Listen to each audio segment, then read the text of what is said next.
Bonjour et bienvenue. Vous voici sur Débat Dubi.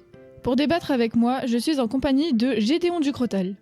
Bonjour à toutes et à tous. Je m'appelle Gédéon Ducrotal, j'ai travaillé 35 ans pour une maison d'édition et je suis maintenant à la retraite depuis 3 ans. Et je lis des livres avec mes petits-enfants. Nous avons aussi, ici présente, Marie-Christine David. Bonjour, je me présente à mon tour. J'ai été une glorieuse professeure de lettres et à présent une admirable fleuriste chez David & Co. Nous nous retrouvons aujourd'hui pour commenter l'œuvre La femme à l'étoile, une BD qui raconte l'histoire d'un jeune homme qui s'exile volontairement dans la montagne à la recherche d'un village abandonné pour y vivre quelque temps et se cacher des autorités. Il y rencontre une femme qui vit seule dans ce village et qui, elle, est aussi recherchée. Cette histoire se déroule aux États-Unis lors d'un hiver glacial. Nous suivons ces deux personnages au fil d'une relation qui va évoluer tant bien que mal.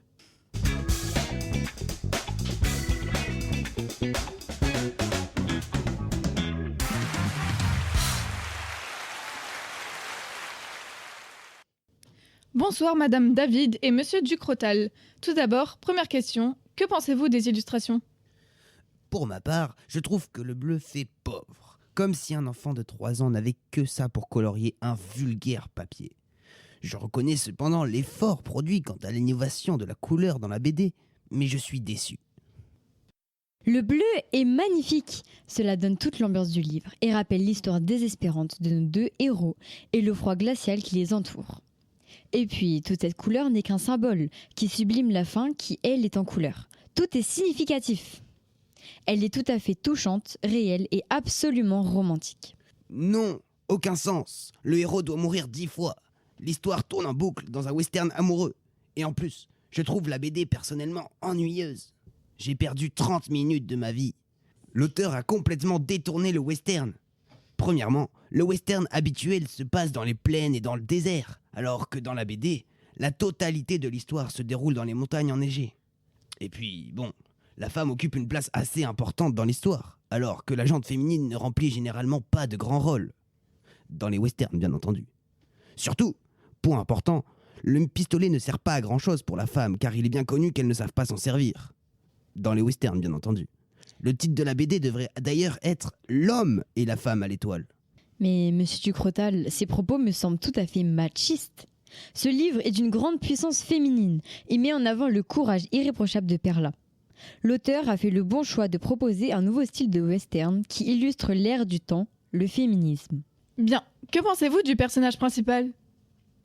Lequel ? Celui du livre ou celui de la couverture ? On parle plus de l'histoire de l'homme que de la femme. Et pour reprendre votre histoire de féministe, tout ça, Madame David, l'auteur ne met absolument pas la femme en avant.